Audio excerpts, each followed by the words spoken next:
I'm in the Pita neighborhood. I'm on my way to get a gyro, which is, of course, the world-renowned classic Greek street food. If you call it a gyro, it isn't going to work too well for you. So let me show you what I'm talking about.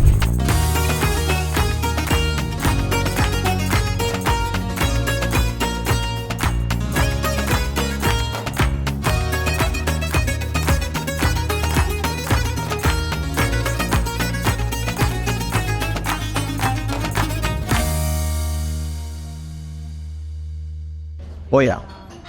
Oh, that's going to keep you going all day.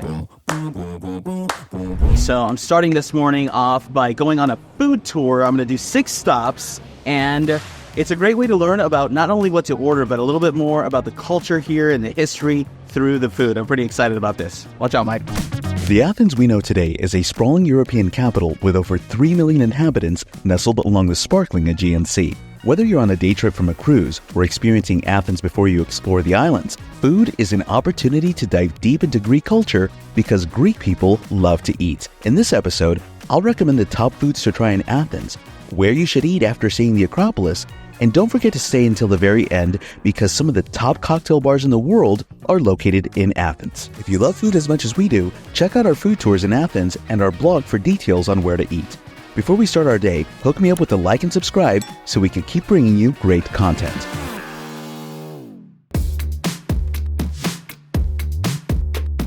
In a city full of squares, this is Monastiraki Square. It's a historic square because there's been a monastery since the 10th century. It gives its name to the whole neighborhood. And the neighborhood is pretty hip and trendy, but there's a lot of historic sites here in the square. You can see Hadrian's Library, one of the old mosques here, and if you're a shopper, one of the famous flea markets, the Agora flea market, is here. I'm here because this is the meeting point for our food tour.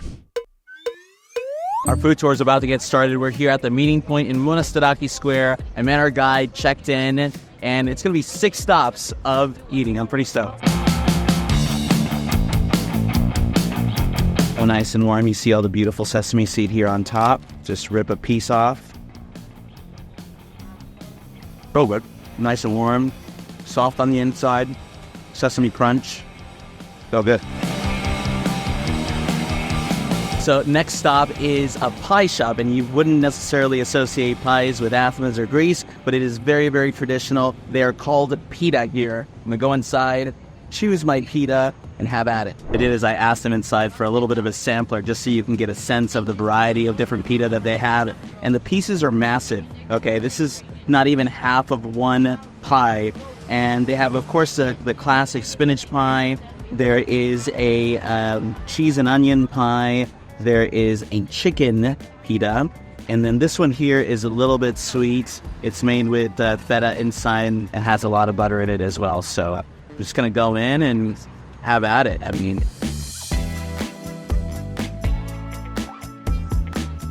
I'll tell you something. In my mind, I know what this should taste like. And this is absolutely spectacular because the layers of the bilo dough, so good. Such a great little snack. So I'm outside of the Central Market, which is the next stop on my food tour, and I'm going to try what's called a Loukomades, which is a fried donut. So I'm going to go inside to this historic building, which is from 1923. We're going to find out how these donuts are made, and then, of course, try a little, right? You know, it is not heavy. I'm not, eating it with a fork and knife like these very nice grandmas are. I'm eating it like a barbarian because I am one. But it is not heavy. It is light. It's not dense like a donut. And it is covered with honey and some nuts. This is so delicious. This is like a donut on crack, to be honest. I mean, I don't know how else to explain it. This is like a donut on crack. I can't believe I've never had this in my life before. As we're walking down this street, take a look around you and see how it only sells door handles.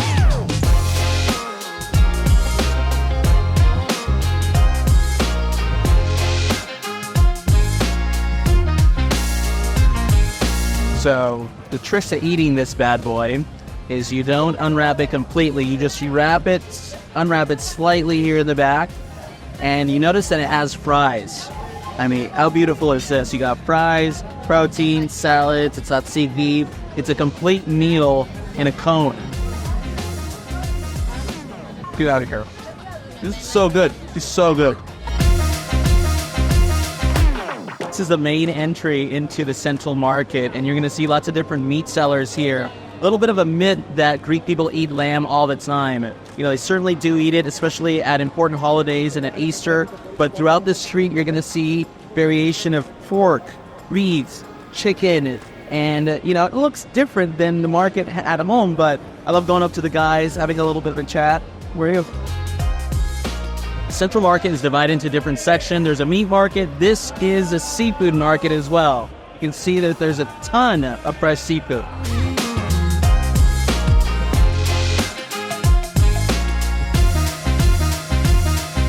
This is my new buddy Leonidas, who's going to put me to work in his little olive stand, and he gave me a nice little sampling of different olives. So you have kind of the traditional olives that you'll find here. So we have a Kalamata, which you'll find in many grocery stores, different parts of the world. You have a black olive, which you probably have seen on pizza. It's a little bit more meaty. You have the famous green olive, which you see in martinis and in aperitivo, especially in Italy and in Spain. And then this one is special because it is a sun-dried olive with lots of different herbs. This one's super, super tasty. So I'm going to first try Kalamata. Yeah. It's got a pit. You got to be careful. Salty, briny, a little bit bitter. And then this is the black olive. Where's strong and sweet. Hey, nice. Dude, hold on. We rushed it. Thanks a lot, man. This tour even included a sit-down mezze lunch with all the traditional Greek dishes. The variety of small plates known as mezze are served in most restaurants and traditional tavernas. The dishes are seasonal, fresh, and many are vegetarian. Be sure to ask your waiter which dishes and how many you should order. For me, the fava dip, tzatziki yogurt dip, and halloumi cheese are a must. All right, we're getting down to the nitty-gritty. So after this beautiful little mezze lunch that we just had, I'm headed to taste some wine, taste some olive oil, and really get an education about all the wonderful products this country produces. So wine, olive oil, let's do this. So the wine and olive oil tasting that I'm part of takes place in this cool boutique hotel. Very limited rooms. I think there's under 20 rooms and beautiful space. So I'm kind of excited to do this. Newsflash, Greece is a wine-producing country. So when you come here, you can try lots of different wines. I'm trying this beautiful white from the southern part of Greece. And even when you go to a taverna or a restaurant, you can order house wine, and it's absolutely delicious. Now it's finally time for voriatiki, which is a Greek salad. And the building blocks of a Greek salad are the tomatoes and the feta. Without these two things, you cannot have a Greek salad. You can put in seasonal vegetables, but these are the main building blocks. And of course, you're never going to have lettuce in your Greek salad. So the feta is 100% a sheep's cheese, and I'm just going to go for it in one bite, okay?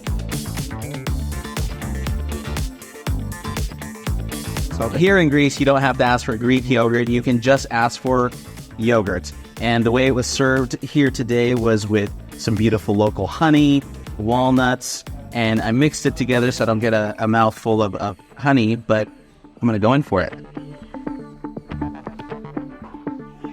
So good. Cheers.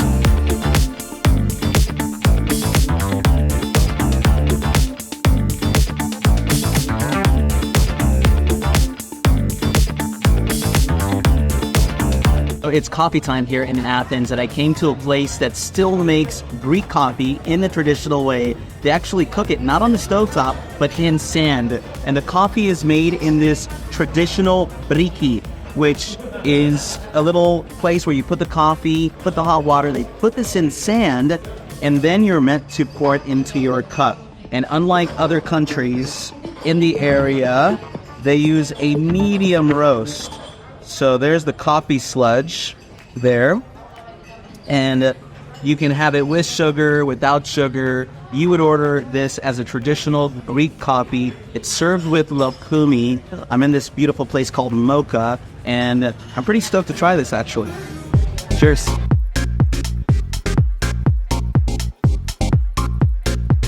Loukomades. That is good stuff. I drink espresso every day, and this is next level. I loved it. Thank you. I think you elevated my knowledge. We had some great food. We had a lot of food. You introduced me to some locals, which I think is always really kind of the extra special part, because that's the beauty of taking a tour like yours, is not only do you learn a little bit about the culture, you meet people. So thank you. I agree. Yeah. Very nice meeting you. Thank you. Oh, of course. Oh, thank Nice you. to meet you, Angel. Yeah. Nice to meet you, Mike. So if you're looking for a place to eat after sightseeing at the Acropolis, check out To Cafineo, which is a small little taverna right on the side street. It's super chill. They have all the local eats, lots of little mezzes, and it's a great place to relax after a morning of sightseeing. Yamas.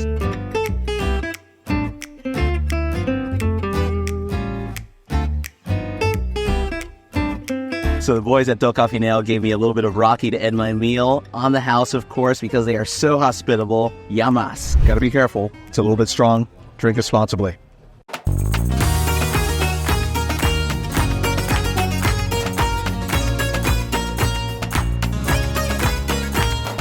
So I'm at Taverna Climataria, which is a classic local spot to have dinner in. I mean, this place is such a vibe. They have barrels, they got foliage all over, exposed brick. But what I love about it is that they serve all the classics. So you can come here, order a bunch of food, and just really have at it, especially on your first night. All of our mezze has arrived, and we got some really great appetizers to start our meal with. We have some Greek salad here, which is, a Greek salad on crack. This is the OG, not what you get back home. This is a real block of feta on spicy red onions, cucumber, tomato. It's a beautiful salad. You have some tzatziki here, which is a yogurt dip, and you have olive oil in the middle. And then another traditional mezze appetizer is this fava bean dip. All of this is going to be really, really great. So they brought a little bit of ouzo on the house. I will say there is a €25 minimum here, and that includes some drinks, music, lively atmosphere. I mean, we kind of scream tourists with our cameras and the way we're speaking English and whatnot. So maybe that's not a thing for locals, but that's what we were told when we came in, and we're just going to roll with it because you got to be flexible when you travel. So here we go.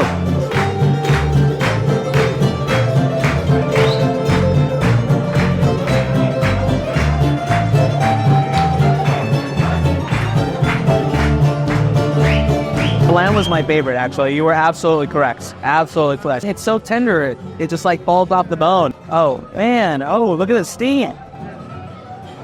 So the old-timey Greek music has started. You see the band up on stage.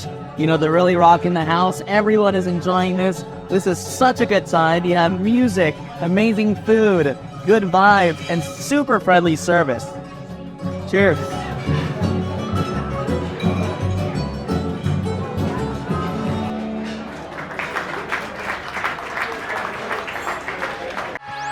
The exuberant and joyous energy of Greek culture extends into the night.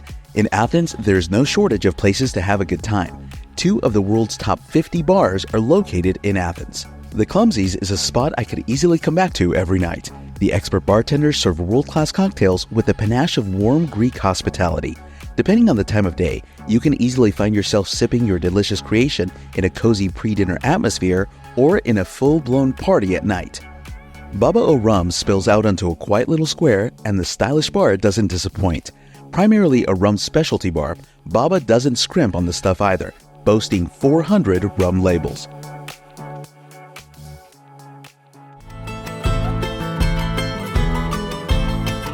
I'm Angel Castellanos with the tour guide. Don't forget to comment, like, and subscribe, and ring that bell so you can find our next video. Happy travels.